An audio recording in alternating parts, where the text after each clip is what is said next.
the Ural Mountains, February 1959. A chilling expanse of white, silent, and unforgiving.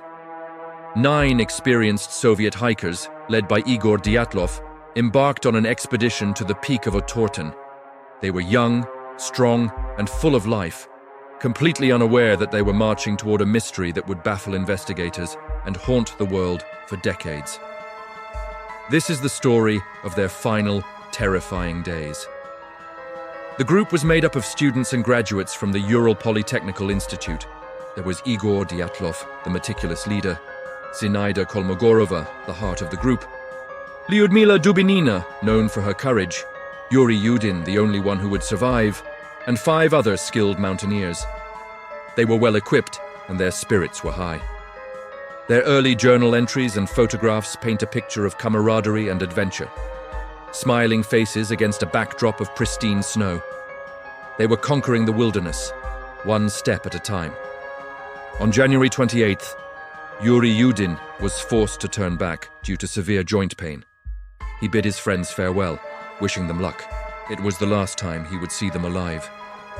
As he watched them disappear into the snowy landscape, a profound sense of unease settled over him, a feeling he would later describe as a dark premonition. He couldn't have known that this simple turn of fate would spare him from the horrors that awaited his friends on the slopes of the Dead Mountain. The remaining 9 continued their trek, documenting their journey with a camera they passed among themselves.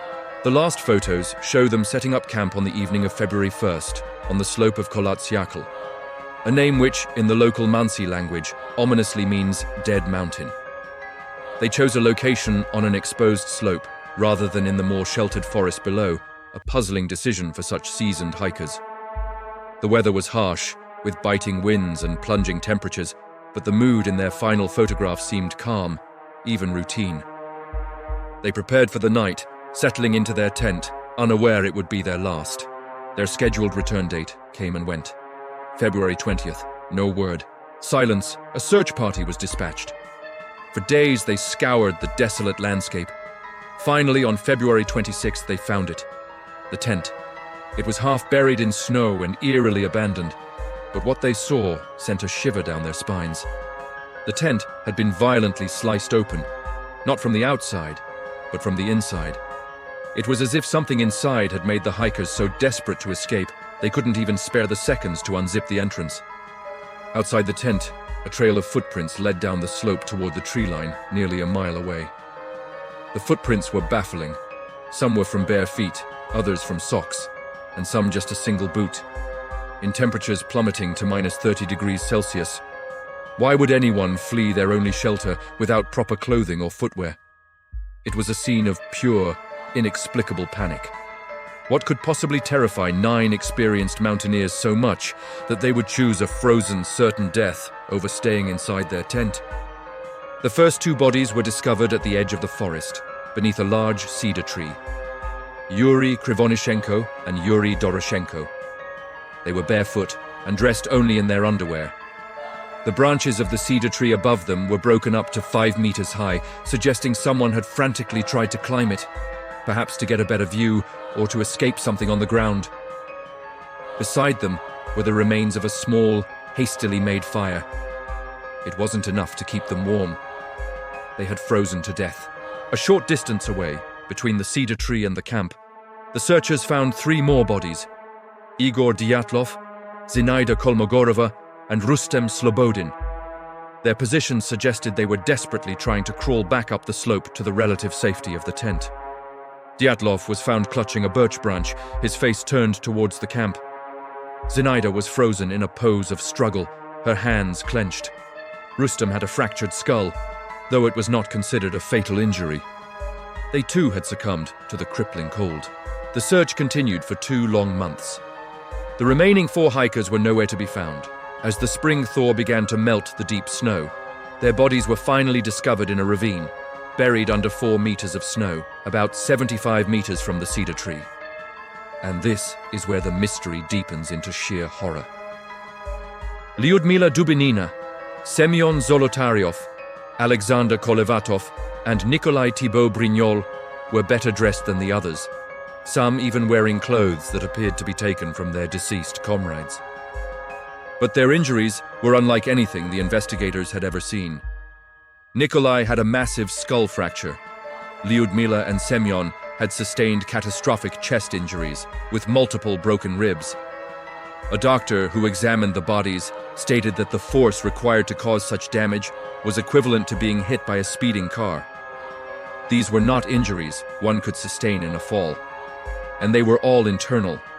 There were no external wounds, no soft tissue damage, almost as if they had been crushed by an immense, unseen pressure. The most gruesome discovery was yet to come. Lyudmila Dubinina was missing her tongue, her eyes, and parts of her lips. Semyon Zolotaryov was also missing his eyeballs. The initial explanation was that these soft tissues were decomposed by microorganisms in the wet environment of the ravine. But why were these specific parts missing? And why only on these two victims? The official reports were frustratingly vague. Adding another layer of strangeness, some of the hikers' clothing was found to be radioactive, not dangerously so, but the levels were significantly higher than normal background radiation. Where did it come from? Was it related to the secret Soviet military tests rumored to have been conducted in the area? Or was it something else entirely? The official investigation concluded that the hikers had died from a compelling natural force.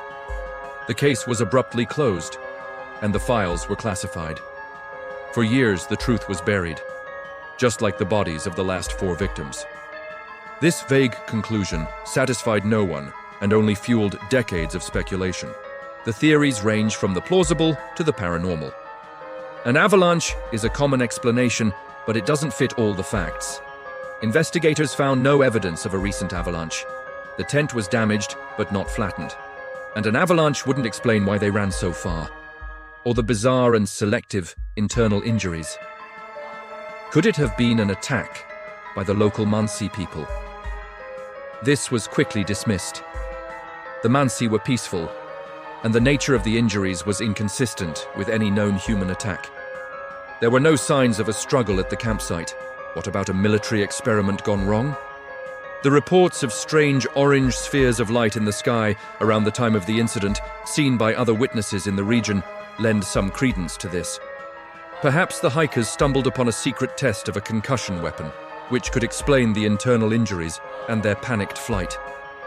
The radiation on their clothes could also be explained by this theory, but the Soviet government has always denied any military activity in that area at that time. Then we enter the realm of the truly strange. Some theories propose an animal attack, like a bear, but again, there were no animal tracks and no external wounds consistent with a mauling. Others whisper of something far more unsettling. Could they have encountered something not of this world? The bizarre injuries, the radiation, the unexplained lights in the sky. For some, the only explanation that fits all the pieces is an encounter with an unknown entity, perhaps an alien presence. And what about the local folklore of the Menk, a yeti-like creature said to roam the Ural Mountains? Could these 9 experienced hikers have stumbled upon something the local tribes knew to fear and avoid? A creature that drove them mad with terror and out into the killing cold? The last photo taken on their camera, film roll number 67, frame number 34, remains one of the most chilling pieces of evidence. It's a blurry, chaotic image taken in near darkness, showing a strange shape and a bright light. Was it an accidental shot in the dark? Or was it the last thing one of the hikers saw before fleeing the tent? The final, frantic attempt to capture the image of their doom. We are left with a scene frozen in time. A tent sliced open from within, 9 bodies scattered across a frozen mountainside. Bare footprints in the snow. Crushing internal injuries with no external signs of trauma. Missing tongues and eyes. Traces of radiation. And a final, cryptic photograph. The Soviet government sealed the files, leaving the families with no answers and the world with a terrifying riddle.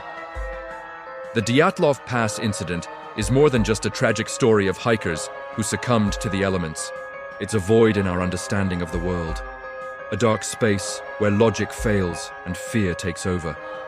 It reminds us that there are places in the wilderness, and perhaps in reality itself, where the known rules don't apply. And what happened on that dead mountain in the winter of 1959 was a violent, horrifying intrusion of the unknown. Whatever it was that drove those 9 people from their tent, it was a force so terrifying they chose to face the freezing abyss of a Siberian night rather than confront it for another second. And we may never know what it was. Thank you for watching this episode of Terrifying Horror Stories. If you have your own theory about what happened, leave it in the comments below. Don't forget to like, subscribe, and hit the notification bell so you don't miss our next journey into the unknown. Stay safe out there.